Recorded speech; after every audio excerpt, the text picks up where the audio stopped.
Hi, നിറയെ കശുമാങ്ങ. എന്തൊരു മധുരം. ഇവിടെ ഒരു വീടുണ്ടാക്കിയാലോ? അമ്മേ, അമ്മേ. എന്താ അപ്പു?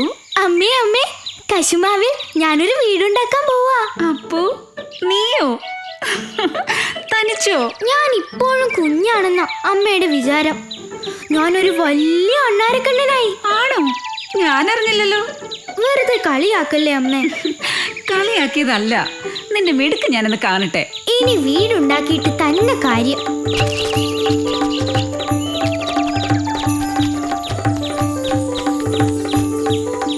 എവിടെ വയ്ക്കും? ആ, ഇവിടെ മതി, ഇവിടെ മതി.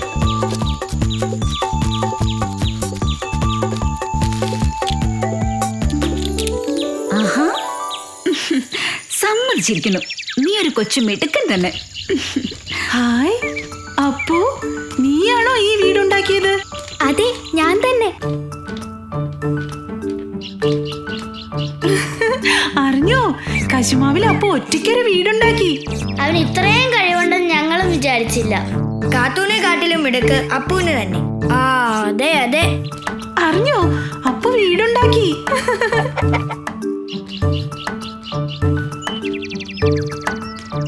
അപ്പു, നീ വീട് കാണാൻ ഞങ്ങളെന്ന് വിളിക്കുന്നില്ലേ? എല്ലാരും വിളിക്കപ്പോ. എല്ലാരും നിന്റെ വീടൊന്ന് കാണട്ടെ. ശരിയാ, എല്ലാരെയും ഞാൻ വിളിക്കാൻ പോവാ. ആദ്യം ഞാൻ കാത്തൂനെ വിളിക്കട്ടെ. അമ്മേ, ചേച്ചി എന്റെ കളിപ്പാട്ടം എടുത്തത് ഞാൻ കണ്ടതാ. കാത്തു, ആ കളിപ്പാട്ടം കിട്ടൂന് കൊടുക്ക. നിനക്ക് എന്തിനാ അവന്റെ കളിപ്പാട്ടം? ഞാൻ എടുത്തില്ല അമ്മേ, അവൻ കള്ളം പറയുന്നതാ. കാത്തു, കാത്തു, എന്താ വഴക്ക്? ആഹാ, അപ്പോ വാ വാ. നീ നല്ലൊരു വീടുണ്ടാക്കിയെന്ന് കേട്ടു. ഞങ്ങളെ ആരെയും വീട് കാണാൻ വിളിക്കുന്നില്ലേ? എല്ലാരെയും വിളിക്കാനാ ഞാൻ വന്നത്. ആണോ? നോക്ക്, അപ്പൂനെ കണ്ടു പഠിക്ക്. നിനക്ക് വഴക്കുണ്ടാക്കാനും പിണങ്ങാനും ഒക്കെ അല്ലേ അറിയൂ. ഒരു ചോണക്കുട്ടിയാ അവൻ. കാത്തു, വീട് കാണാൻ നീ വരണം. നമ്മുടെ എല്ലാ കൂട്ടുകാരെയും ഞാൻ വിളിക്കുന്നുണ്ട്.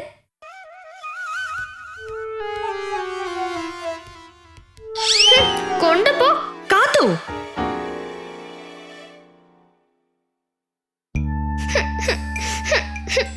ചുണക്കുട്ടിയാണ് പോലും. എന്നെ ആർക്കും വേണ്ട.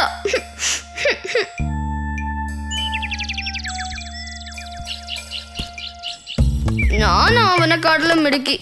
ഞാനും വെക്കും അതിനെക്കാട്ടി നല്ലൊരു വീട്.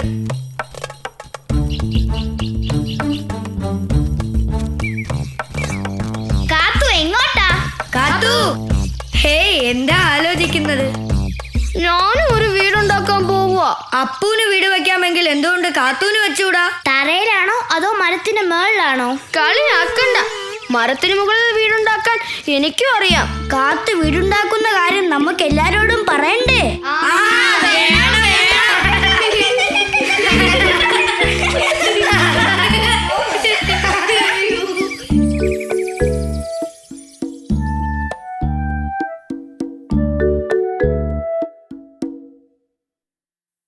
എന്താ മോളെ? ചേച്ചി എന്നോട് കളിക്കാനേ വരുന്നില്ല. നിനക്ക് എന്ത് പറ്റി? അല്ല, നീ എങ്ങോട്ടേ പോകുന്നേ? അപ്പുവിന്റെ വീട് കാണാൻ. താമസിക്കാതെ തിരികെ വരണം. ആ,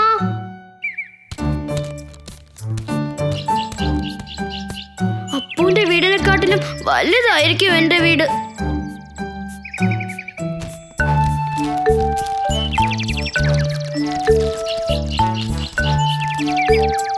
അയ്യോ, എന്റെ കമ്പ്.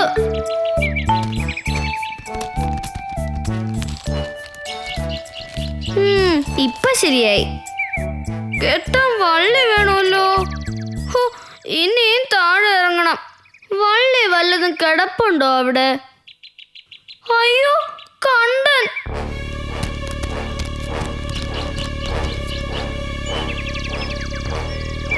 അയ്യോ, എന്റെ നടുവ്. അയ്യോ, എന്റെ കൈ ഒടിഞ്ഞേ. നീയായിരുന്നു അഹങ്കാരി. നിന്നെ ഇന്ന് ഞാൻ. അമ്മേ, അച്ഛാ, ഓടി വായോ. അയ്യോ, അമ്മേ, അച്ഛാ. മോളെ കാത്തു, കാത്തു, കണ്ണു തുറക്ക്. മോളെ, അച്ഛനാണ്. ഏ, അച്ഛൻ. അച്ഛാ, അച്ഛാ. വാ മോളെ, വീട്ടിൽ പോവാം. കാത്തു, നീ എന്തിനാ മരത്തിൽ കയറിയത്? കളിക്കാൻ. കളിക്കാനോ? ആരുടെ കൂടെ? ആഹാ, അപ്പൊ നീ അപ്പുന്റെ വീട്ടിൽ പോയില്ലേ? സത്യം പറഞ്ഞോണം. ഞാനൊരു വീടുണ്ടാക്കാൻ മരത്തിന്റെ മോളിൽ കയറിയതാ. വീടുണ്ടാക്കാനോ? എന്തിന്? അമ്മയും കൂടി അപ്പം എടുക്കാനെന്ന് പറഞ്ഞപ്പോ എനിക്ക് സങ്കടമായി. ഇനി വന്നേ. മോള് മിടുക്കിയല്ലാന്ന് ആരാ പറഞ്ഞേ? നോക്കിക്കേ, മോൾക്ക് എന്തൊക്കെ കഴിവുകളാ ഉള്ളത്. കൂട് കൂട്ടുന്നത് അണ്ണാറക്കണ്ണന്റെ ഒരു കഴിവാ. നമ്മള് മറ്റുള്ളവരുടെ കഴിവിൽ അസൂയപ്പെടരുത്. നമ്മുടെ കഴിവുകൾ വളർത്തിയെടുക്കുകയാണ് വേണ്ടത്, കേട്ടോ? നോക്ക് കാത്തു, അപ്പു നിന്റെ എത്ര നല്ല ചങ്ങാതിയാ. അതുകൊണ്ടല്ലേ അവൻ നിന്നെ തന്നെ ആദ്യം വിളിച്ചത്. വിഷമിക്കണ്ട കേട്ടോ. കാലൊക്കെ സുഖമായിട്ട് അപ്പുന്റെ വീട് കാണാൻ പോവാം.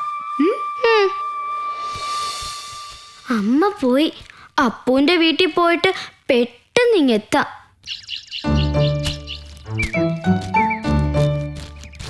അപ്പു, അപ്പു. കാത്തു, വാ വാ. നിന്നെ കാത്തിരിക്കായിരുന്നു ഞാൻ. എന്താ നീ ഇന്നലെ വരാത്തെ? അയ്യോ അയ്യോ അയ്യോ, എന്തു പറ്റി നിന്റെ കാലിന്? അതൊക്കെ പിന്നെ പറയാം. ആദ്യം ഞാൻ കൊണ്ടുവന്ന സമ്മാനം നോക്ക്. എവിടെ എവിടെ? ഹേ, ഇവരോ? നിന്റെന്ന് ഇതുവരെ അവർ മോഷ്ടിച്ച സാധനങ്ങളാ അത്. ഇതൊക്കെ തിരികെ കിട്ടിയത് എനിക്ക് വിശ്വസിക്കാനേ പറ്റുന്നില്ല. കാത്തു, എന്നെ കൊണ്ട് ഒരിക്കലും പറ്റാത്ത കാര്യമാ നീ ചെയ്തത്. നീയാ ശരിക്കും മിടുക്കി.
പൊപ്പി, ആ വണ്ടിയുടെ പൊടി പോലും ഇനി കിട്ടുമെന്ന് വിചാരിക്കണ്ട.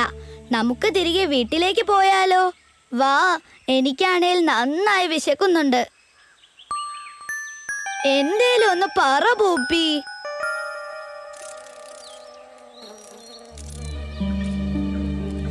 ആരാ അത്? നോക്കട്ടെ.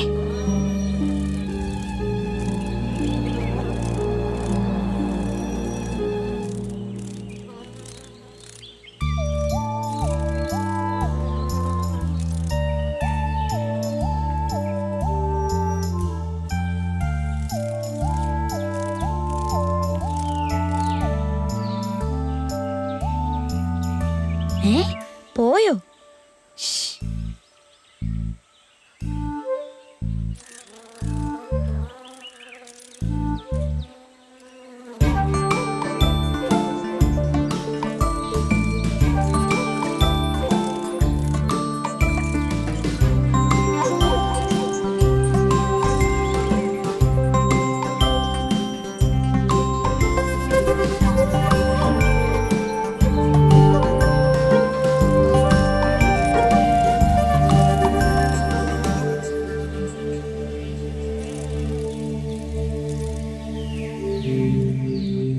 എന്തൊരു ഭംഗിയായില്ലേ പോപ്പി?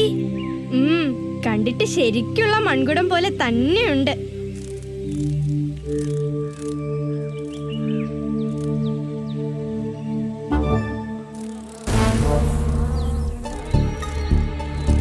അയ്യോ, ഞങ്ങൾ ഒന്നിനും വന്നതല്ല. ഇത്രയും ഭംഗിയുള്ള കുഞ്ഞിക്കുടം കണ്ടപ്പോ അതെങ്ങനെയാണ് ഉണ്ടാക്കുന്നത് എന്ന് നോക്കിയതാ. അത്രേ ഉള്ളൂ. ഇഷ്ടപ്പെട്ടില്ലെങ്കിൽ ഞങ്ങൾ പോയേക്കാം. ആഹാ, അങ്ങനെയാണോ?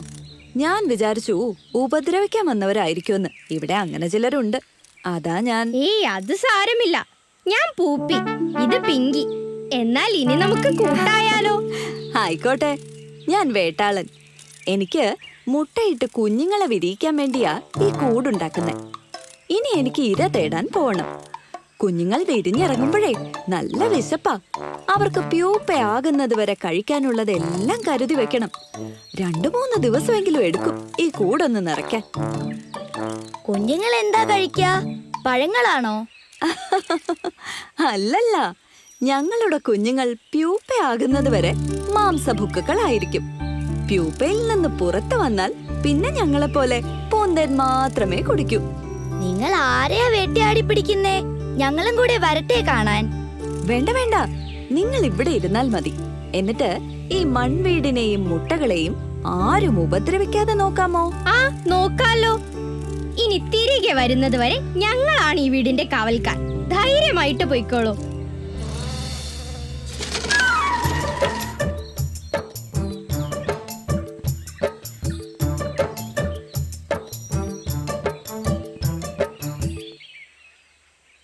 അപ്പൊ നമുക്ക് ഈ വണ്ടി തിരികെ പൂപ്പിക്ക് കൊടുക്കണ്ടേ? ശരിയാ. പക്ഷെ നമ്മൾ ഇത്ര നേരം നോക്കിയിട്ടും പൂപ്പിയെ കണ്ടുപിടിക്കാൻ പറ്റിയില്ലല്ലോ. എന്ത് ചെയ്യണമെന്ന് എനിക്ക് അറിയില്ല. നിങ്ങൾ പൂപ്പി എന്ന് പറഞ്ഞായിരുന്നോ? അതെയല്ലോ. എന്താ, പൂപ്പിയെ അറിയാമോ? ഞങ്ങൾ പൂപ്പിയെ അന്വേഷിച്ച് നടക്കുക. എവിടെയെങ്കിലും വെച്ച് കണ്ടായിരുന്നോ? കൂടെ പിങ്കിയുമുണ്ട്. ഞങ്ങൾക്ക് ഈ വണ്ടി പൂപ്പിയെ എത്രയും വേഗം തിരികെ ഏൽപ്പിക്കണം. ഞങ്ങൾ ഈ വണ്ടി ഒന്ന് ഓടിച്ചു നോക്കിയതാ, അത്രേ ഉള്ളൂ. പക്ഷെ തിരിച്ചു വന്നപ്പോ പൂപ്പിയെ കണ്ടില്ല.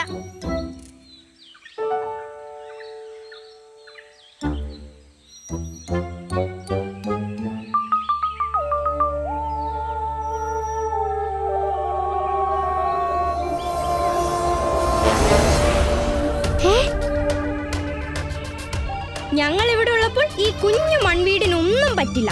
വേട്ടാളൻ ഞങ്ങളെയാണിത് നോക്കാൻ ഏൽപ്പിച്ചിരിക്കുന്നത്. കടന്നു പോകുന്നുണ്ടോ? ആഹാ, അത്രയ്ക്കായോ? അയ്യോ അമ്മേ!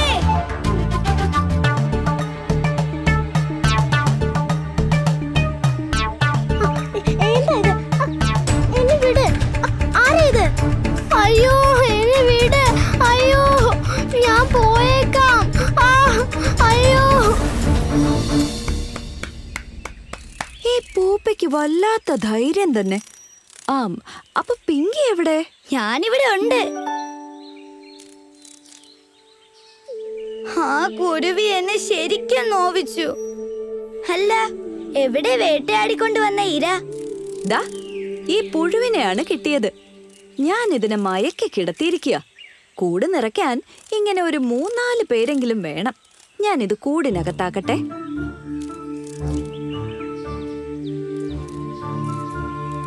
അപ്പൊ കൂട് നിറഞ്ഞാൽ പിന്നെ എന്ത് ചെയ്യും? അതോ, ഈ കൂടിന്റെ വായ മണ്ണ് കൊണ്ട് തന്നെ ഭദ്രമായി അടയ്ക്കണം. പിന്നെ ഇങ്ങനെ തന്നെ 5-6 കൂടുകൾ ഇതിനു മേലെ മേലെയായി ഉണ്ടാക്കണം. അത്രയും ജോലിയുണ്ട്. അതുവരെ എനിക്ക് വിശ്രമമേ ഇല്ല. ഹോ, സമ്മതിക്കണം. അപ്പോ കുഞ്ഞുങ്ങൾ പുറത്തു വരുന്നവരെ കാത്തിരിക്കുമോ? ഇല്ല, പ്യൂപ്പ വിരിഞ്ഞ് കൂട് പൊളിച്ച് പുറത്തു വരുന്നത് കുഞ്ഞുങ്ങളല്ല, ഞങ്ങളെപ്പോലെ വലിയ വേട്ടാളന്മാർ തന്നെ ആയിരിക്കും. അവര് തന്നെത്താനെ ജീവിച്ചോളും. അപ്പോ പൂപ്പി, നമുക്ക് തിരികെ പോയാലോ? അയ്യോ, ഞാൻ മറന്നു. നിങ്ങളെ തിരക്കി 2 പേരാ വഴിയിൽ നിൽപ്പുണ്ട്. നിങ്ങൾക്ക് തരാനായി ഒരു വണ്ടിയും അവര് കൊണ്ടുവന്നിട്ടുണ്ട്.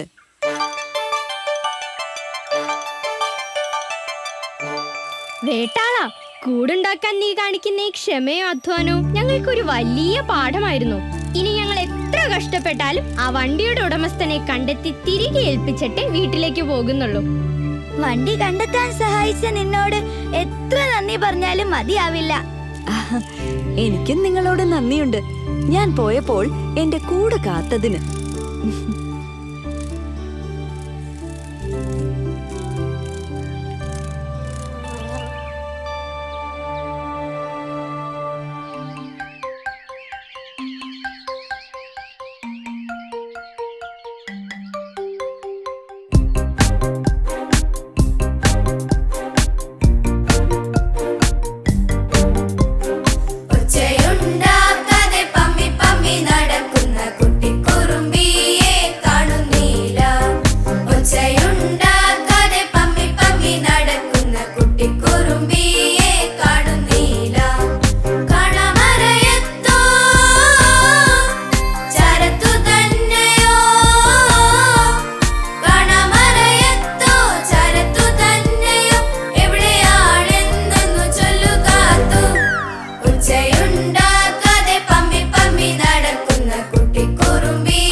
ഒട്ടകവും കുറുക്കനും ചങ്ങാതിമാരായിരുന്നു.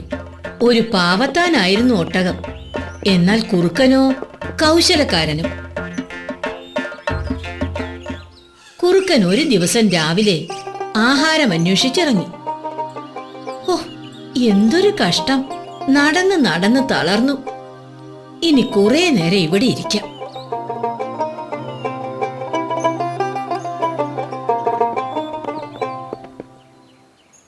എന്താ ചങ്ങാതി, ആകെ ക്ഷീണിച്ചാണല്ലോ ഇരിപ്പ്? എന്തു പറയാൻ സുഹൃത്തേ, നടന്ന് നടന്ന് ക്ഷീണിച്ചു. ഇനി ഒരടി നടക്കാൻ വയ്യ. ചങ്ങാതി വിഷമിക്കണ്ട, എന്റെ പുറത്ത് കയറിക്കോളൂ, ഞാൻ താങ്കളെ ചുമന്നോളാം. പുറത്ത് കയറാനോ? അത് ബുദ്ധിമുട്ടാവില്ലേ? ഈ വിഷമാവസ്ഥയിൽ സഹായിച്ചില്ലെങ്കിൽ പിന്നെ സുഹൃത്തെന്ന് പറയുന്നതിൽ അർത്ഥമില്ലല്ലോ. ഞാൻ പതിയെ നടക്കാം. പുറത്ത് കയറി ബലമായി പിടിച്ചിരുന്നോളൂ.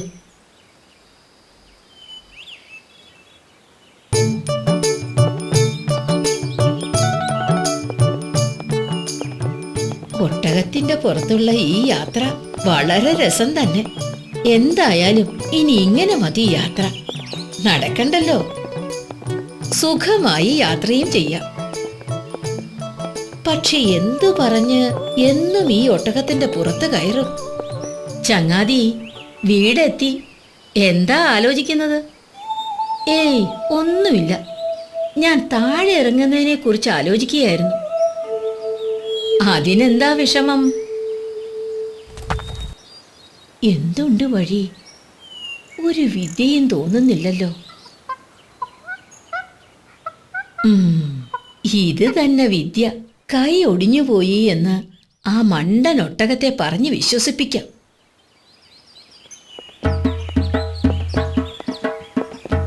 കുറുക്കനെ കാണുന്നില്ലല്ലോ. ഇനി പനി പിടിച്ച് കിടപ്പായോ?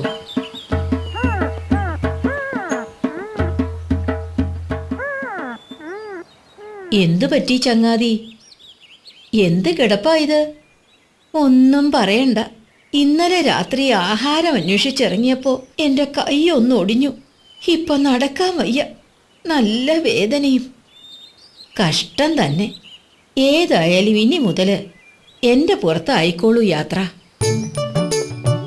അങ്ങനെ പാവം ഒട്ടകത്തെ പറ്റിച്ച് കുറുക്കൻ അതിനു മുകളിൽ യാത്ര തുടങ്ങി.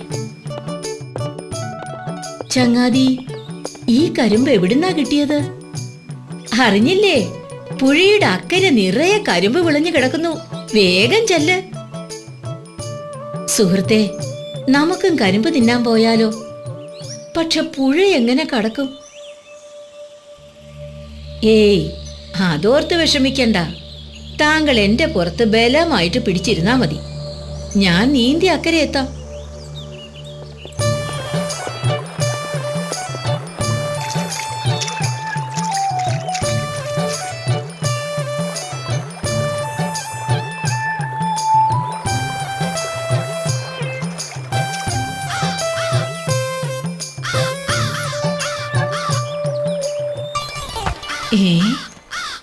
ഇപ്പൊ ഈ കുറുക്കന്റെ മുടന്തൊന്നും കാണുന്നില്ലല്ലോ. അപ്പൊ അവൻ എന്നെ പറ്റിക്കുകയായിരുന്നു. വരട്ടെ, കാണിച്ചു കൊടുക്കാം.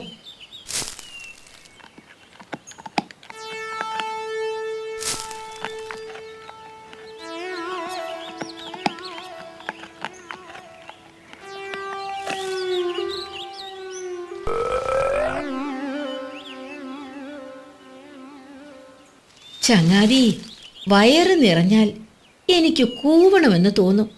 ഞാൻ ഒന്ന് കൂവിക്കോട്ടെ?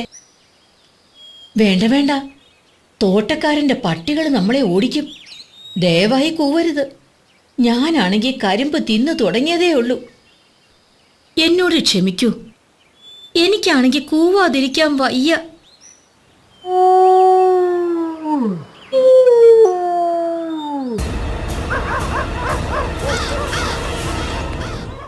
അയ്യോ പട്ടികൾ, ജീവൻ വേണമെങ്കിൽ ഓടിക്കോ.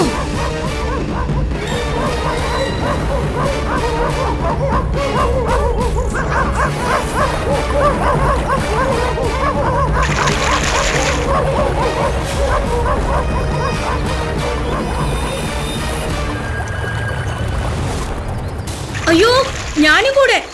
എന്നെ മറന്നോ? ഈ ചതിയനെ ഒരു പാഠം പഠിപ്പിക്കാൻ ഇത് തന്നെ അവസരം.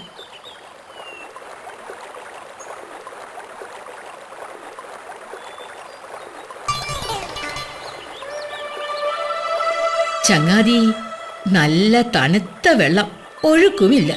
എനിക്കൊന്ന് മുങ്ങിക്കുളിച്ചാ കൊള്ളാമെന്നുണ്ട്. അയ്യോ, വേണ്ട വേണ്ട, താങ്കൾ വെള്ളത്തിൽ മുങ്ങിയാൽ ഞാൻ ഈ പുഴയിൽ വീണ് വെള്ളം കുടിച്ച് ചാവും. ഭക്ഷണം കഴിച്ചാൽ കുളിക്കുന്നത് എൻ്റെ ശീലമായി പോയി. അതുകൊണ്ട് ക്ഷമിക്കൂ ചങ്ങാതി.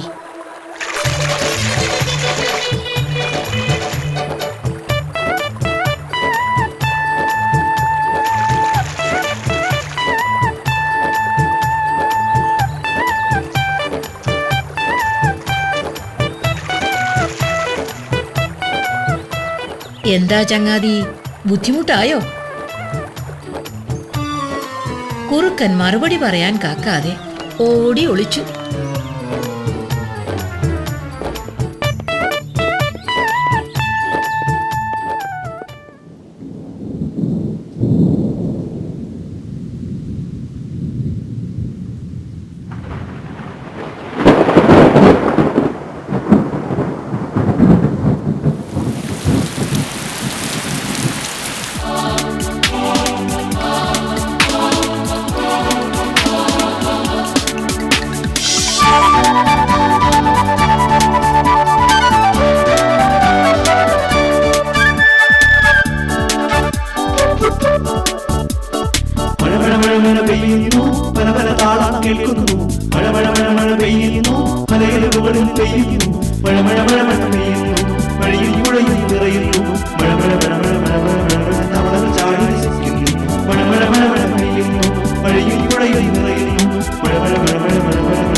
വേട്ടക്കാരന്റെ കെണിയിൽ വീണ് കിടക്കുകയായിരുന്നു ഒരു കടുവ.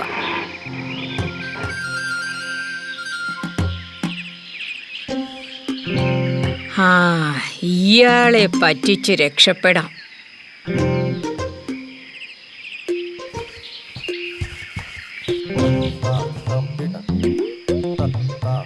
ഇതെന്ത് കഥ? കടുവ പ്രാർത്ഥിക്കുകയോ?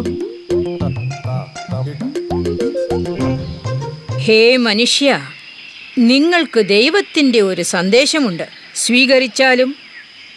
ദൈവത്തിൻ്റെ സന്ദേശമോ? അതെ, എനിക്ക് ദൈവത്തിൻ്റെ വെളിപാടുണ്ടായിരിക്കുന്നു. ഒരു സാധുവായ മനുഷ്യൻ എന്നെ തേടി വരുമെന്നും അയാൾക്ക് ഭഗവാൻ അരുളി ചെയ്ത സന്ദേശം നൽകണമെന്നുമായിരുന്നു വെളിപാട്. ആ മനുഷ്യൻ നിങ്ങൾ തന്നെയാണ്. എന്നാൽ വേഗമാകട്ടെ, ആ സന്ദേശം എനിക്ക് പറഞ്ഞു തരൂ. പറഞ്ഞു തരാമല്ലോ, പക്ഷേ എന്നെ തുറന്നു വിടണം. തുറന്നു വിടാനോ? തുറന്നു വിട്ടാൽ നീ എന്നെ തിന്നും. പക്ഷേ തുറന്നു വിട്ടാലേ മന്ത്രം പറഞ്ഞു കൊടുക്കൂ എന്ന് കടുവയും ശഠിച്ചു. അവസാനം ഗ്രാമീണൻ കടുവയെ തുറന്നു വിട്ടു. എവിടെ സന്ദേശം? താങ്കൾ എൻ്റെ ഭക്ഷണമാകണം എന്നതാണ് ദൈവത്തിൻ്റെ സന്ദേശം.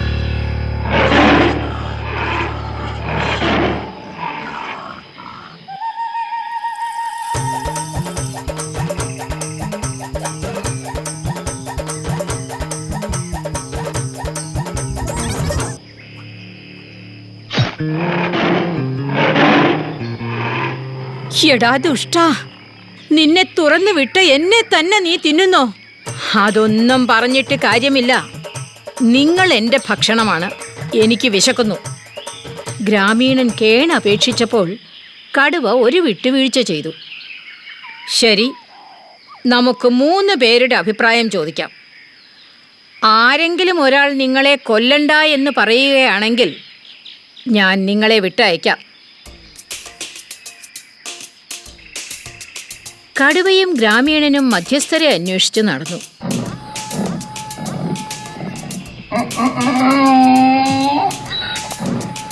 ഈ കടുവയെ ഞാൻ വേടന്റെ കൂട്ടിൽ നിന്നും രക്ഷിച്ചു.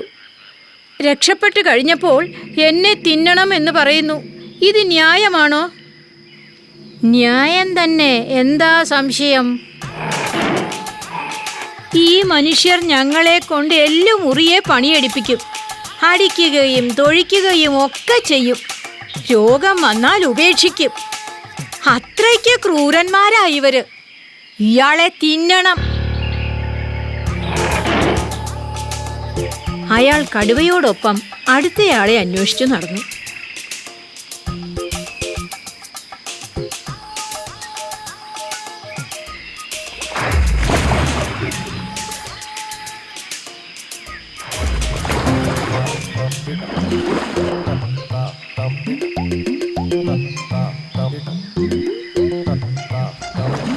കടുവ പറയുന്നത് ന്യായം തന്നെ. മനുഷ്യർ എത്ര ക്രൂരന്മാരാണ്. എന്റെ ഭാര്യയെ ഒരു മനുഷ്യൻ കൊന്നു. എന്നിട്ട് അവളുടെ തോല് വിറ്റ് അയാൾ പണമുണ്ടാക്കി. ഈ മനുഷ്യനെ തിന്നുക തന്നെ വേണം. അവർ അടുത്ത മധ്യസ്ഥനെ അന്വേഷിച്ച് നടന്നു.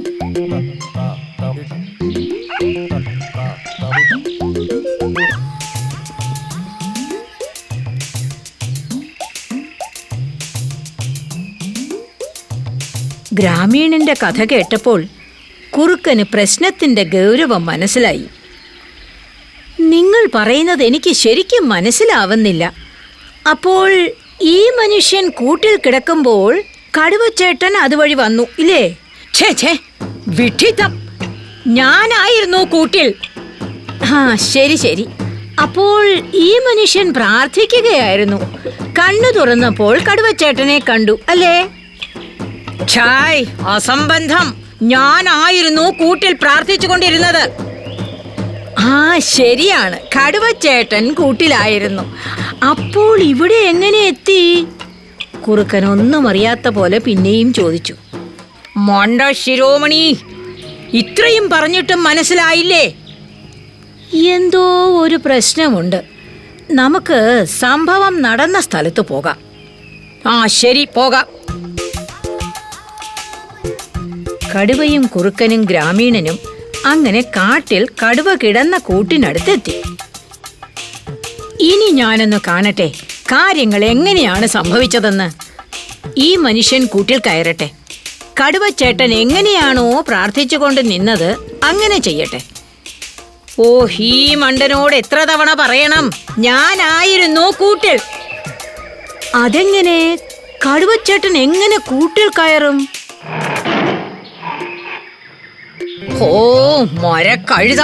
ദാ ഇങ്ങനെ. ഇപ്പൊ മനസ്സിലായോ? ശരി, സമ്മതിച്ചു. ഇനി നിങ്ങൾ ആ കൂടടയ്ക്കൂ. ഞാനൊന്ന് കാണട്ടെ നിങ്ങൾ എങ്ങനെയാണ് അത് തുറന്നതെന്ന്.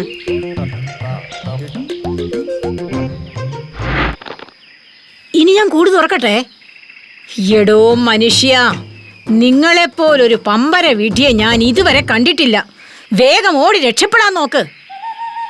ഗ്രാമീണൻ ഇത് കേൾക്കാത്ത താമസം കുറുക്കന് നന്ദി പോലും പറയാതെ ഓടി രക്ഷപ്പെട്ടു. കടുവച്ചേട്ടാ, ചേട്ടൻ ഇനി സൗകര്യം പോലെ പ്രാർത്ഥിച്ചോളൂ.